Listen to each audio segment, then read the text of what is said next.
From UFOs to psychic powers and government conspiracies, history is riddled with unexplained events. You can turn back now or learn the stuff they don't want you to know.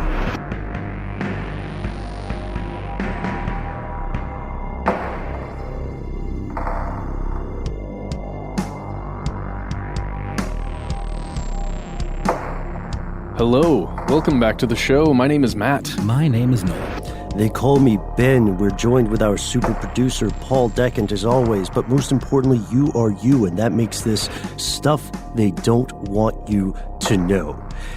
The U.S. military has cooked up some pretty bizarre ideas over the past few decades, and longtime listeners, you know that Matt, Noel, and I have covered some of the more nefarious ones in past episodes. Yeah, when you're on the edge and you're the leader of all the military technology, you really just got to test it all, man. You just throw stuff at the wall and see if it blows it up. Like Literally. Like the jet copter. Yes, the jet copter, where someone finally came together with their friends and said, what if we had a jet that, wait for it guys, has 3 wings, wait for it guys, and each of those wings has a jet engine, and wait for it, and we spin it really, really fast. And make it go somewhere. To what end? Is this a vehicle or just an agent of chaos? It's both. Meant to be a vehicle. Didn't work out, though. There's also the idea of a blinding phaser. Yeah, they went Star Trek with that one. It looks really cool, actually. It looks like one of those heavy-duty Star Trek phasers that they only use when they're facing a serious threat like the Borg. Yeah. Set your phasers to blind. Curse you, Borg! I wonder how that would affect, because they've got the one human eye usually, and then the other eye. Well, they adapt their hive mind. On the land of the Borg, the one-eyed man is a Borg. Assimilated. Right? Yeah. They also tried, of course, one of the more infamous ones was they worked on a plan for a bomb that would turn people into homosexuals. Yep. Is that the one that Alex Jones is always talking about, turns all the frogs gay? He's thinking about environmental contaminant too, I think, right? Mm-hmm. Hands down, my favorite one was a pigeon-guided missile. This one, just really quick to get into it, I don't think we've ever talked about it before in the show. Maybe? Okay, no. So this guy, B.F. Skinner, around World War II times, was trying to figure out a way to basically have a missile hone in on somebody. And he thought, oh, you know what? I've got honing pigeons, honing missile. Let's put these two together. And he literally made a warhead that was 3 pigeons sitting inside of a warhead, live pigeons that had these rudimentary screens and it would show what the ground looked like as this missile is flying through the air. And the pigeons, if they see the target that they've been trained to attack, they would all, in theory, peck at the screen. And if all 3 pecked at the screen, then detonation would occur. Of course, this makes quite a few assumptions. The idea that the pigeons would behave normally when they're strapped into this contraption, right? The idea that redundancy would work. Members of the National Research Defense Committee did give him $25,000 to do this. So again, throw it at the wall, see if it blows up. There were also bat bombs seeking to utilize the echolocative abilities of bats. There's actually a really great episode of the lovely podcast, The Memory Palace, called Itty Bitty Bombs that talks about that very thing. Nice. And check it out if you get a chance. Of course, this isn't going to be an episode where we just heap ridicule on Uncle Sam, because Uncle Sam is not the only government thinking outside of the box when it comes to military hardware and techniques. In the cryptocurrency series that we earlier recorded, we spoke with our old friend Jonathan Strickland about a larger trend toward what's called asymmetrical warfare. And that's the idea that if the 3 of us are the top military minds of China or Russia or something, we know that we cannot compete one-on-one in a conventional battle with the United States. But maybe it turns out that Noel has a great lead on information warfare. Maybe it turns out that Matt is super good at delivering poison in unexpected ways. Yeah, it's all about innovation and, you're right, unexpectedness. Right, the element of surprise. And this is where we see things like Soviet attack dolphins, or like the United Kingdom's ill-fated attempt to build an aircraft carrier that was also an iceberg. Wow. Because no one would ever see it coming because it moves so slowly. It's almost imperceptible that it's coming at you. Yeah. Yeah. and sure, it's not going to be doing much damage around the equator. But, oh, man. But they wanted to try it. And there are numerous other silly examples. We've looked at the assassination attempts for Fidel Castro. In a different show, Noel and I looked at an attempt to kill Winston Churchill via an evil chocolate bar. Exploding chocolate, wherein when you broke that delightful little line of demarcation to get that perfect chocolate square, it would blow your fingers and face off. Jeez. And there was also a halitosis bomb, which is super interesting because halitosis was primarily a condition made up by advertisers. So it's a bad breath bomb. Right. And halitosis as a condition is not real. That sounds like more of a prank. Yeah. I think you can just get that by eating regular chocolate and then not brushing your teeth. Curse you Americans for ruining our great evil empire with our terrible breath.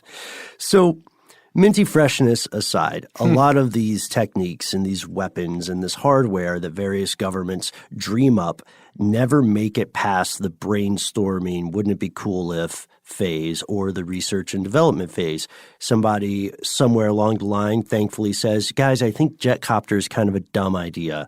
Or someone says— Who would ever say that? It sounds amazing. It sounds amazing. I guess it depends on what you want it for. As an agent of chaos, it would be one of the coolest fireworks ever. That's true. But the problem is this.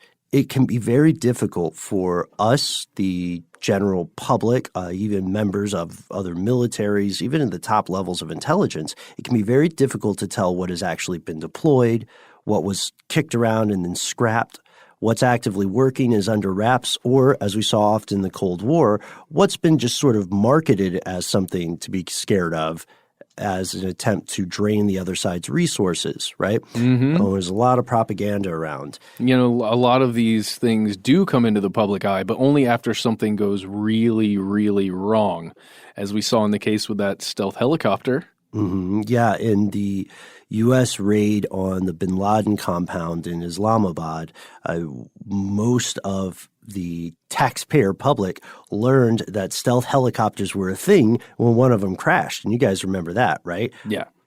Well, you would hope that you wouldn't know about a stealth helicopter unless its stealth abilities failed drastically. Yeah, or you wouldn't know about it until you heard the sound of whatever, weaponry it's got on it. Yeah, so this is interesting because ethically there's a little bit of a pickle. Most people pay taxes on some level, right? Whether it's sales or property or income or just something. Most people pay taxes and often don't know where that money is going.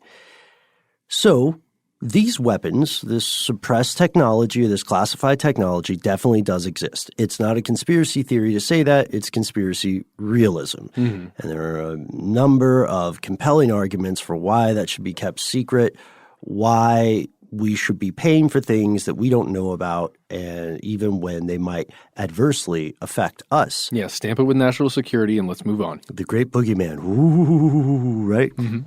And now we're at a point where it turns out that just last year, we may have learned of another type of weapon, something we knew could exist in theory, but hadn't seen in action this way.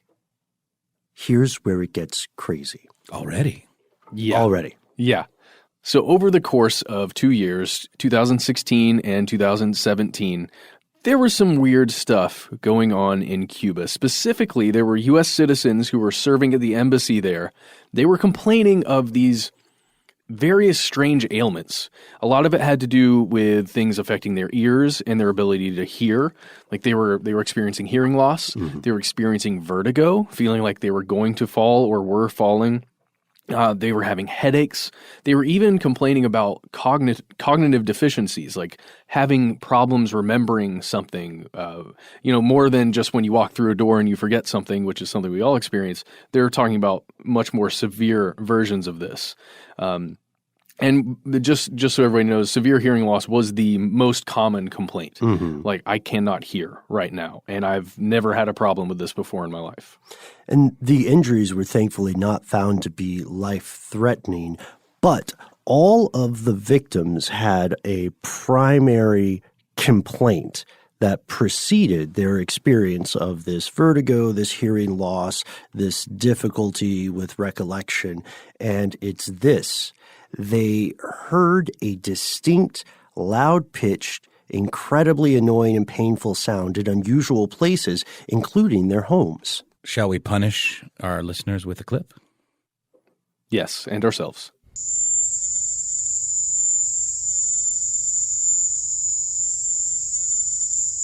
So the caveat that there are a few limiting factors here. This is multiple frequencies stacked together, but they're not just the ones that the human ear can perceive or that can be recreated with phones or speakers or any other method of reproducing sound. Yeah, that's a really good point. Exactly. That sound comes from the Associated Press. They actually went and they got this sound while they were in Cuba, and they were just mentioning that there's a lot of much lower frequency and much higher frequency stuff going on. Sure. Yeah. And eventually the State Department did go public with this. Keep in mind, first reports are from 2016. So 2017, the State Department goes public. They pull all the non-essential staff from the embassy there in Havana, in the capital of Cuba, and they allow others to return to the U.S. for treatment. On May 23rd, the State Department also began expelling Cuban diplomats. They started with 2. Eventually, they would expel 15 in total from the United States. And it should be noted here that the Cuban government vehemently denies that anything is going on here, like they had any involvement in these health incidents. And there's a quote right here. Cuba has never, nor would it ever, allow that the Cuban territory be used for any action against accredited diplomatic agents or their families, without exception, full stop. Yeah. Pretty categorical there, you know? And although the U.S. officially states they're still investigating the cause of these conditions, government officials from the U.S. side, from Uncle Sam, speaking on the condition of anonymity, have said that they believe someone in Cuba was operating a, quote, sonic weapon. So what could this sonic weapon be? We'll tell you after a word from our sponsors.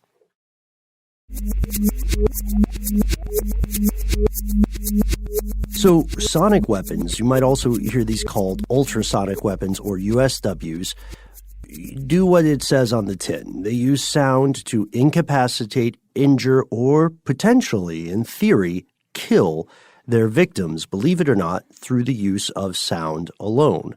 And perhaps you've heard of these weapons being deployed by police for the purposes of crowd disposal or corralling. One of the most well-known examples of this, at least in the world of policing, is something called the Long-Range Acoustic Device, or LRAD. Yeah, this thing produces noises 50 times above the human threshold for pain. So that moment when you're listening to music at a concert and you start to go, oh, wait, this actually hurts a little bit, it's 50 times above that. It's about around 120 to 140 decibels. At high power, this sort of stuff can cause nausea, vomiting, and so on. However, it is considered a non-lethal weapon. It's literally just so loud that it hurts to be there. Yep. So crowds at, Occupy Wall Street or the Ferguson protests. Sure, yeah. For any protest or something, the idea is that they go, my ears, I'm leaving. Yeah. I'm more of a fan of non-lethal weapon 2. Which one's that? The one with Joe Pesci. Oh, okay. All right. I wonder why they never did a non-lethal weapon. That's actually a good idea. I think it'd be kind of dull, right? Nothing would happen. What was the parody of the Lethal Weapon series? Was it Naked Gun? Naked Gun. Well, no, That's not Naked that's Gun not was a lethal weapon. Police Squad. It Yeah, was Leslie yeah. Nielsen. Wasn't there one called Legal Weapon or something like that? Well, It doesn't matter. it doesn't It matter. might be one of those Hollywood knockoffs. So we'll get back to it. We've got top men on the research here. In the meantime, you'll hear a lot of variations on this basic idea of sound as a weapon. Loaded Weapon. Loaded weapon. There That we was go. And it was called Loaded Weapon 1, and there Nice. wasn't a sequel. I'm sorry, just putting that to bed. It's important that we have that solved. Yes. So the variations you'll hear, much like the variations of lethal versus loaded weapon, are all going to be new takes on the same concept. You'll hear about sonic grenades, something you could throw that emits a powerful, dangerous sound, sonic cannons, sonic guns, and so on. And this hardware can produce different effects. The majority that we know about right now are designed to be non-lethal. Painful, slap on the wrist, don't do it. We're not minimizing the effects of these because non-lethal weapons, that term sometimes gets a better rep than it deserves. Technically, people who shoot rock salt at you out of a shotgun are exercising a non-lethal weapon, but I can tell you that is a very painful experience. And I mean, it could, injure you such that you could die from your wound if you get an infection or something like that. Totally. I mean, you would bleed from getting shot with rock salt, I think, right? Yes. Yeah. Depending on distance. Yeah, well, and things like tasers too that are considered less than lethal you can be killed by that because you're dealing with your heart, and everybody has a differently functioning heart and circulatory system and everything. So much in the same way, you can imagine there are dangers. Yeah, especially you might have a pre-existing heart condition or something, and then it's boom, game over. So some of these weapons are designed to shoot, let's call it a focus point or a focused area of sound, like a bullet from a gun, or maybe a laser is a better description, while others create a sustained field of effect. Despite their names, not all of these weapons are gigantic, big, booming, oversized 1980s golden era of hip-hop boom boxes. Mm-hmm. Some of them are operating outside of the range of human hearing, like Noel and Matt were talking about with the clip that they played. And what's happening there, it's similar to that so-called brown note. Do you guys remember the story of the brown note? Oh, yeah. I think South Park made it famous too. The one that makes you poop, right? Yeah, it's the one you can't hear but makes you poop, Yes. which we've examined in the past. At this point, there is no universally accepted proof of the brown note. And who knows? Maybe it's because it's not real. Maybe it's because everybody who proved it was too embarrassed. Nobody wanted to soil themselves for the sake of scientific research. But we're pretty sure it's not real. At this point, there's no real solid proof. So what this means, if something is outside the range of conscious human hearing, is that victims can feel the effects of one of these pieces of technology without necessarily associating those effects with an actual sound. Mm-hmm. And through part of this, I have to defer to my colleagues, Matt and Noel here, because you all are audio experts. And you have, I think you can give a good explanation at times with what sound is, how it works, how the perception of sound works, what we mean when we say a frequency and all that. So I just want to set that up that I might ask some questions that are relatively elementary to you all. Okay. No problem. And I will probably defer to Noel. So I'm going to set him up with a question right now. And I will defer and turn back to Matt. And then I will then defer to Paul. And then he will defer to you, Ben. And then we'll defer to you. Specifically you, listener. So here we go. Here's the round robin. So when you're dealing with sounds, you're talking about waves. You're talking about energy being moved through the air with these waves. So you've got amplitudes. You've got frequencies. So like how close together the sound wave is happening, how large that wave actually is. Which translates to volume. Mm-hmm. So there are all kinds of things that we're going to be discussing as we get into this, and we're talking about hertz, kilohertz, and megahertz. Do you want to walk us through any of that? Only that it's a spectrum in the same way that color is a spectrum, and sound is measured from the lowest to the highest in terms of, and then as something goes from low frequency to high frequency, they get closer together. So you can see it like on a waveform. A lower sound is going to have more space in between them than a higher sound is going to have like less space in between them. And just to jump in, when I say low, I mean low in pitch and high in pitch. We're not talking about volume. So a lower sound could have a wavelength up to 17 meters, which would be 20 hertz. Wow. And then a high frequency could have something that you would measure in centimeters, which would be 20,000 hertz. Wow. And it's also important to remember that when you're hearing sounds, it's not just your ears, your entire body is being bombarded by these waves that are coming from a source. So, when you imagine as a weapon, it's not like they're attacking your ears. They're attacking your entire corporeal form. Right. Yeah, and in the case of the brown note, your bowels, that would be a very low sound that would move you and your bowels and make you a poo. And that's an incredibly important point. The brown note may sound humorous, but Matt, you're absolutely correct in that this it's a body-wide effect. Eardrums and the auditory system are going to be the most sensitive and the thing we notice the most, but that doesn't mean the rest of the body is immune to it. And if you hear a low sound, like a real bassy sound at a concert, you can feel it in your guts and your sternum and stuff, And that's what sound is, right? Vibration. So this idea of taking a phenomenon that is responsible for some of the most beautiful moments of human existence, listening to music, communicating, saying I love you to a relative or, someone you're hitting on, a romantic partner. Hearing your son's voice for the first time. There we go. The idea of turning that into a weapon sounds like some old school sci-fi comic book stuff from the golden age of comics, but the truth is this technology is not theoretical. It's already being deployed in the field on an experimental and marginal basis, and research on it continues. And this is not just a thing that is the domain of DARPA. Multiple government agencies across the world have conducted research with this, along with quite a few private entities. And they're doing that because science backs up the claim that sound can be used as a weapon. Earlier, we had explored the use of sound as a psychological or even a supernatural weapon. Shout out to see you next time. But the weapons we're exploring now are meant to physically injure people. We know that high-powered sound waves can easily disrupt or even destroy eardrums, and this creates intense disorientation because our inner ear is a primary method of determining balance for an individual body.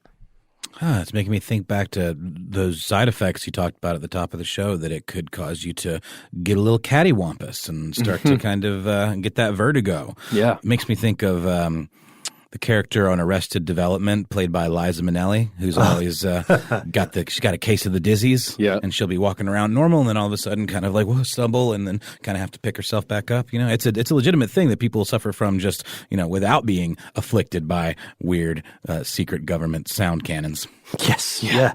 And high-intensity ultrasound at frequencies from 700 kilohertz to 3.6 megahertz can cause lung and intestinal damage in mice, so it's beyond the ear.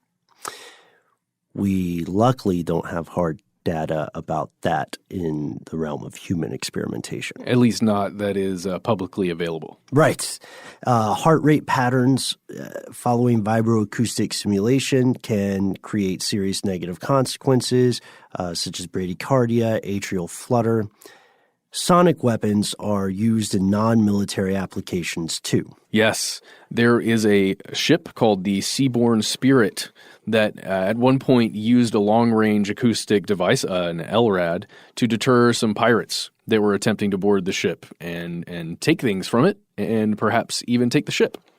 And they successfully used it. Yeah, they did. There's another example that I find pretty funny, and I hope that no one was seriously injured with this, but in the United Kingdom, some stores began using sonic devices to prevent teenagers from loitering. Because as you age, as the human body ages, your hearing begins to decay, and there are certain sounds that you will not be able to hear later in life. It's generally the higher frequencies. Right, spot on.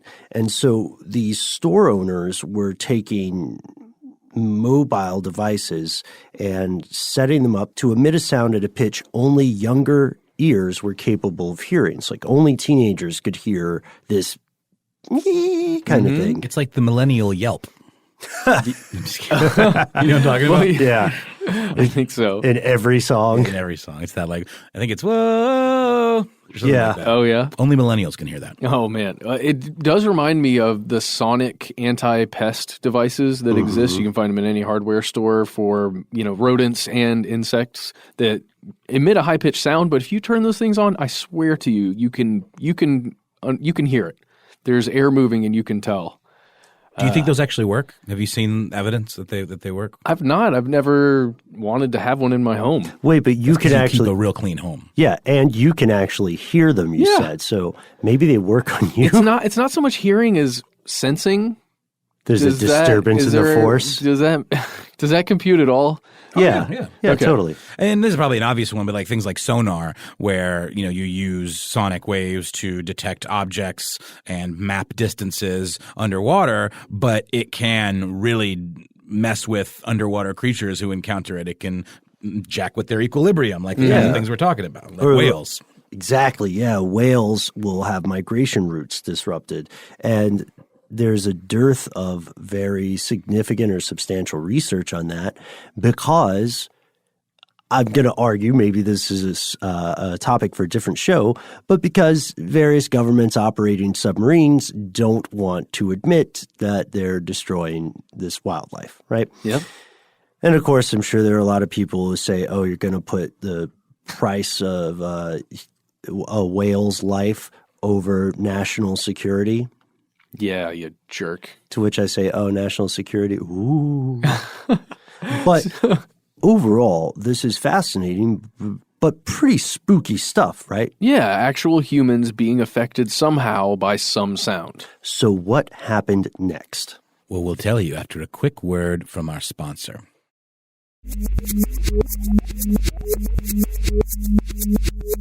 As the U.S.-Cuba joint investigation into this incident continued, with the U.S. staff leaving specifically for treatment, and Cuban staff being expelled from the U.S. and so on, more theories cropped up. For example, what if this was a weapon operating in the infrasound ranges? Ooh. Anyone who's stuck with us for a while will perk their ears when they hear infrasound.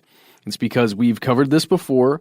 We talked about it with regards to Vic Tandy. It's the man that thought he'd encountered some kind of actual ghost, like for real, before discovering that there was a fan, literally a fan, an oscillating fan nearby that was emitting a sound below the range that he could hear, and it was triggering all kinds of things in his body, hallucinations, headaches, just weird feelings. And eventually, what Vic Tandy learned was that there actually was something like a ghost. It was this frequency created. Yes. So the effects he was encountering were not just his mind playing tricks on him. They were his body responding to an external stimulus. And what's fascinating about this, at least to me, is that if it's true, if somebody weaponized this infrasound idea, then, and if it works the way that this worked in Vic Tandy's experience, then someone literally invented a ghost gun. Yeah, and can you imagine if you had a large enough, whatever you would need, set of speakers? I don't know exactly how large they would have to be to emit that kind of low-frequency sound that far or that loud, but what you could do to a population in a building or in maybe an entire city. I'm just picturing like a giant, massive subwoofer. Just a single one? Mm-hmm.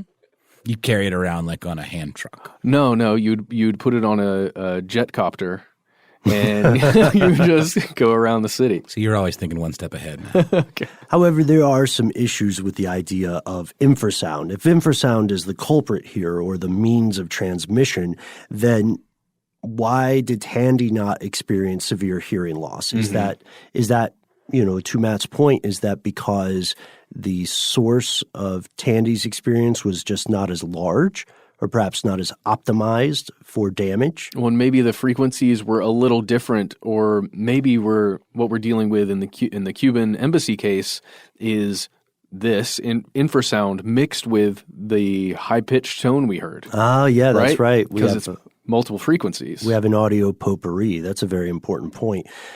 Additionally, according to the New York Times, a report by the National Institute of Environmental Health Sciences that came out in 2002 noted that the U.S. military tried to weaponize infrasound but had not succeeded because it was so hard to focus the wavelengths.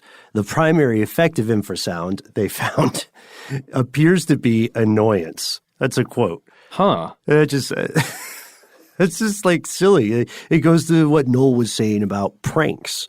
Is this just the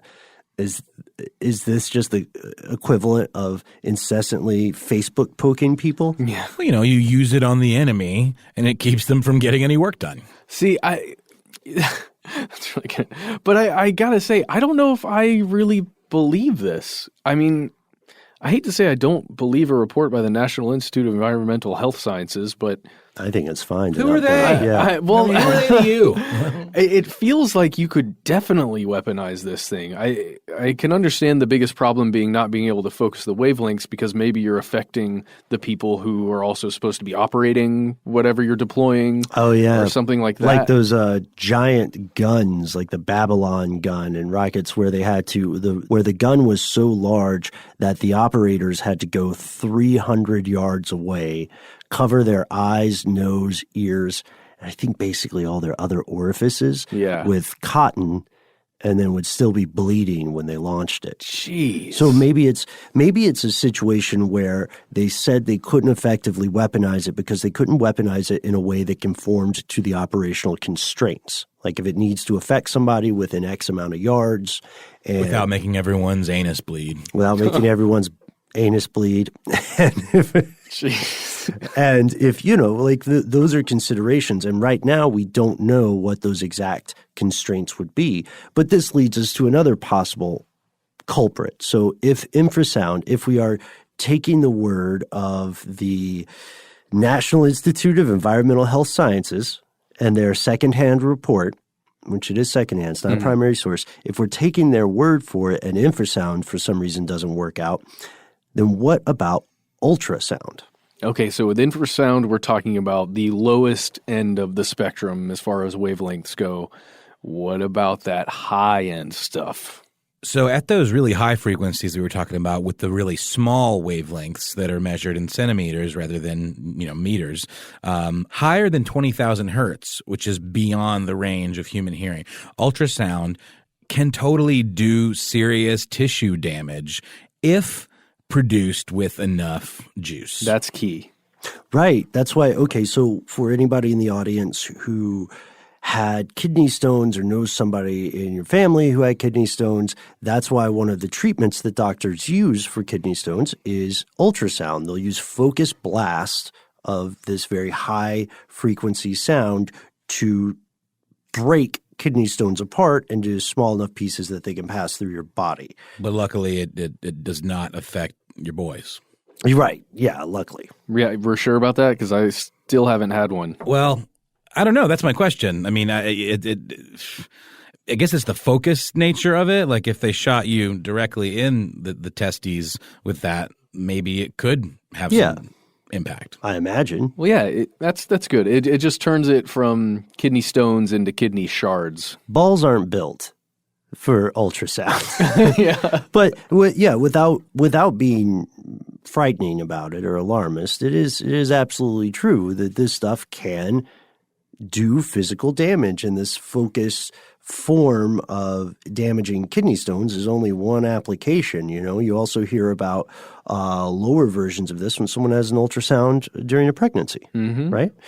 So why, again, can't they focus it more and raise the power? If we're talking about doing, tissue damage, if it's produced with enough energy, why can't they just use a really, really, and by they I mean the ultimate evil that's out to destroy us all, whoever that may be? Why can't they just use a giant power source and do the same technology and have it be focused enough to shoot over long distances and, use it to like assassinate somebody, for example, and it would be undetectable, like an invisible bullet. This reminds me of Illumination Global Unlimited and their fantastic products. We'd like to thank them for sponsoring the show. And we assure you that we are required to say they are in no way related to the shadowy cabal Noel just mentioned. It is a question, though. It's a great question. Why can't we? Why can't they use it as a bullet? And there are advantages to this invisible bullet. First off, there wouldn't be a physical artifact in the dead body of the victim, right? It would look as though their body were shattered.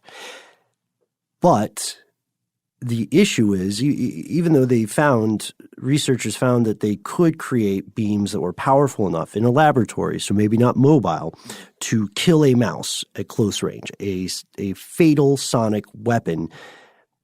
But despite the fact that you could take the same technology that's used in medical scans and so on and up its power level to the point of causing death, the problem is that it's almost like DC power. So direct current power had one big disadvantage was that it dissipated quickly over distances. So in Edison's original plan for an energy infrastructure, there would have to be these stations in a relatively small distance apart from one another. Like repeater stations. Pretty much, yeah. And what's happening with this idea with ultrasound is that it's also losing power pretty quickly over long distances. And, the reality is that if you have a gun that you could go and, point at someone, say Paul finally gets tired of us and decides to kill us with a sonic weapon because it's like, I don't know, you got time on your hands or something. And it could totally get through that window. Right. Then how close does he have to be? The other problem with it, specifically in the case of Havana, is that humidity really messes with the effect. Well, that's a dampener. I mean, yeah. No pun intended, but I mean, it is. It's like another material that it has to pass through that dissipates the sound in the same way we have crap up on the walls in this here room that soaks up sound waves and keeps the room from sounding echoey. That's because it's dissipating those sound waves in a way. And you could use the same stuff to break up a sound wave or dampen it, and keep it from transmitting from one room to another, because it's literally stopping it or at least slowing it down or breaking it up to the point where it's not going to be as powerful. Wow. So for a second, let's imagine that something like this weapon exists out there and it's in the hands of somebody in Cuba and it was being deployed in 2016, 2017. Who would be doing it? The Cuban government? That's a really interesting question because naturally the Cuban government is going to deny this stuff. Yeah. But some people from the U.S. side would be tempted to agree with them. Former officials from the Obama administration believe that if there were a weapon in play, Cuba would definitely not be the person or the organization pulling the trigger. Really? Yeah. You're setting me up, and I appreciate it. Well, no, I think it's just because it's the U.S. embassy inside Cuba. There have been tensions there for a long time between the United States and Cuba. And it seems like if you're attacking them if that's your target, then it would be motivated for some reason because of those tensions. At least that's me coming from a complete novice of international affairs side. I think that's completely reasonable too. That doesn't seem a far leap to make. According to a foreign policy advisor for the Obama administration, a guy named Ben Rhodes, go Bens, it's sort of counterintuitive to blame Cuba for this. Rhodes says, I don't think the Cuban government is behind it. He was also involved in negotiating the opening or the rapprochement between Havana and D.C. Oh, that is true. In around this time, we're like Cuba and the United States are going through kind of a reconnecting.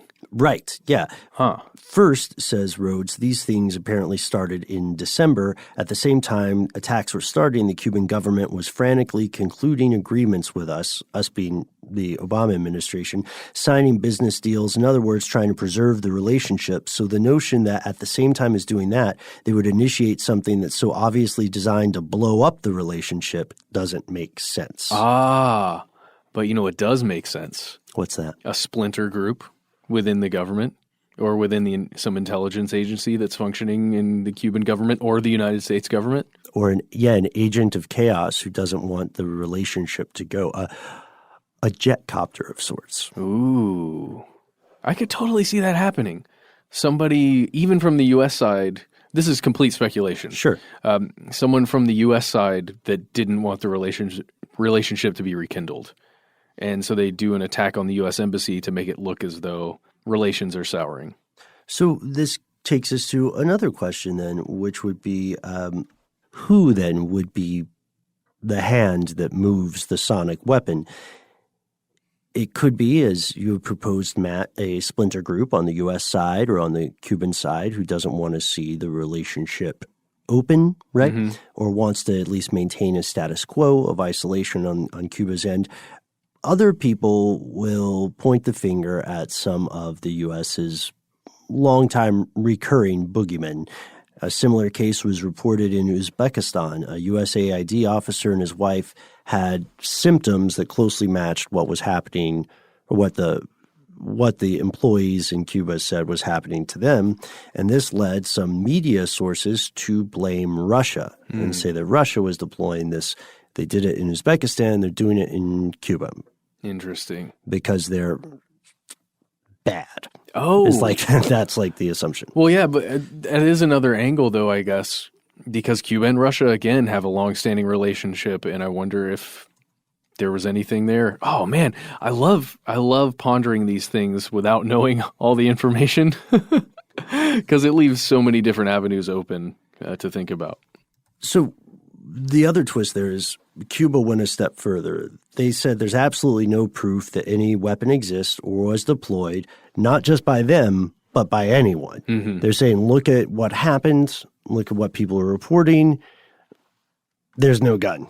Yeah. You know what I mean? At least no large gun. Right. And to Noel's earlier point, how large would it have to be? Now we have to ask ourselves, what if there's no weapon? What if there's no spoon, to quote the Matrix? What if no actual weapon exists? What does that even mean? I mean, skeptics will say that allegations of this kind of sonic weaponry just don't add up and kind of defy the laws of nature, of science. Yeah, right. Like just everything we know about how sound works, how it travels, like the points you brought up earlier, Noel, like humidity. Which I now feel like a fool. Well, how? Well, no, about the long distance. My whole thing was, why can't we have a sonic sniper gun that just uses the technology they used to break up your kidney stones to assassinate someone from far, far away? And I realize now that is a pipe dream. Maybe not. It just really we're arguing the size of the gun. I guess it's true. And when I say a long distance, I'm not saying miles. I just mean far enough away that it could be focused and used unseen, right? Mm-hmm. But maybe there is a way. I don't know. I keep backpedaling. I'm going out there on a limb. I'm saying it's possible. Well, so far we've kind of been imagining that it's one large weapon that someone would deploy. What if we're talking more about very tiny, maybe not so tiny, but small versions that are maybe littered throughout an embassy where they're able to produce that kind of sound and have that frequency response, but they're just in the walls somewhere or in the ducting system or somewhere where it's audible and you can still get hit with the sound waves, but you wouldn't see it. Similar perhaps to the way that a hotel room would be bugged with miniature cameras. Or to get really dark and disturbing about it, the way in that show Oz, a lot of times folks were killed by slowly being fed ground up glass in their food. Oh. Right? So if you have these sonic devices that are in your office and you go in there every day, and you're constantly getting doses of this stuff, maybe it wouldn't hit you all at once, but it would slowly weaken you over time. Maybe there's an aggregate effect. Especially in your sleep. Yeah, but if the noise was audible to them, how could they sleep? You know what? Yeah. There are questions. Wouldn't it not be audible, though? Because, I mean, surely when you get that treatment done, for kidney stones, you're not hearing a horrible, shrill, high-pitched sound. That's true. You're not. But in this case, we have an example of what it did sound like. And they did report an audible, shrill sound. So, I don't know. But that's what they heard also. So they Correct. may have had other times where they only heard, maybe an iceberg of sorts. Like the audible stuff is what they can see. That's the iceberg above the water. Audible.com is the leading provider of audiobooks. And no. Yeah, if you enter our promotion code, Sonic Death Ray. yep, you can get 10% off a cookie at my house. Really? Yep. How's your cookie business going? So far, we're just hemorrhaging money. So we're just giving them away. Oh, man. Well, I am a little bit offended. Or maybe no cookies exist, just like maybe no sonic weapons exist in this situation. In fact, some neurologists have argued that the real source of the problem is not a weapon and not a sound at all. Instead, they think it's a sort of mass hysteria. Ooh. Yeah, this is according to Mark Hallett, the head of the Human Motor Control section of the U.S. National Institute of Neurological Disorders and Stroke. Wow, would you love to see that in your email every time you have to send something out? The head of Human Motor Control? Sounds important. It does. And he says from an objective point of view, it's more like mass hysteria than anything else.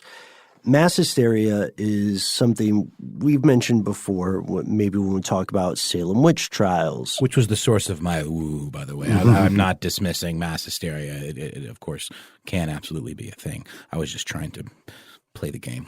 Yeah, and I think it works. So we know mass hysteria is real. We know it's dangerous. It's resulted in deaths throughout history, right?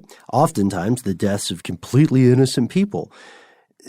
It describes an outbreak among groups of people that are partially or wholly psychosomatic. And that means, without deriding these victims or placing any blame upon them, that means that their perceptions or their beliefs of what are happening, their internal narratives are determining the symptoms that they are encountering, and they're attributing that to an external source.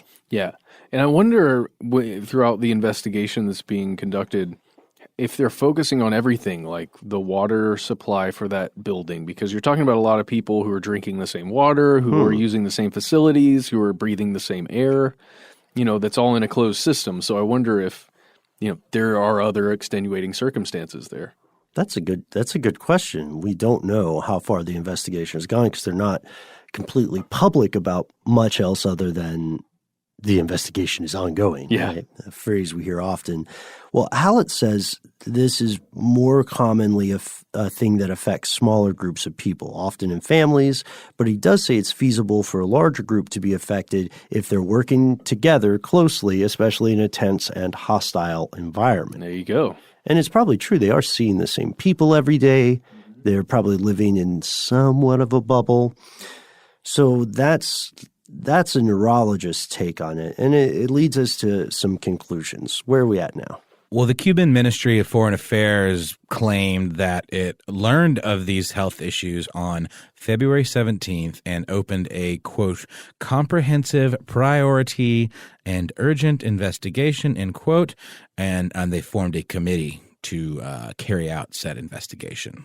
And so that's February 17th, 2017, and we know it's been happening since before that in 2016. That's just when they heard about it. And they also said the ministry had increased security around the American embassy and all of the diplomatic residences where people working at the embassy reside. Mm-hmm.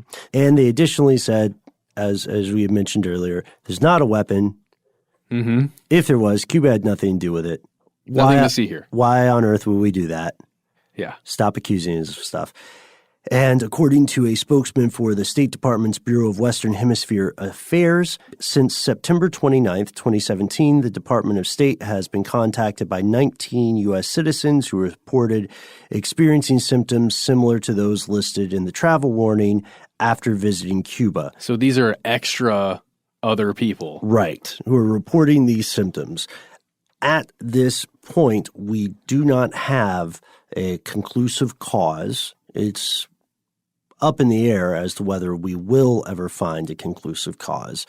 Two of the big front runners for this event are going to be mass hysteria, if you listen to some neurologists, a sonic weapon, if you listen to some, again, anonymous government officials.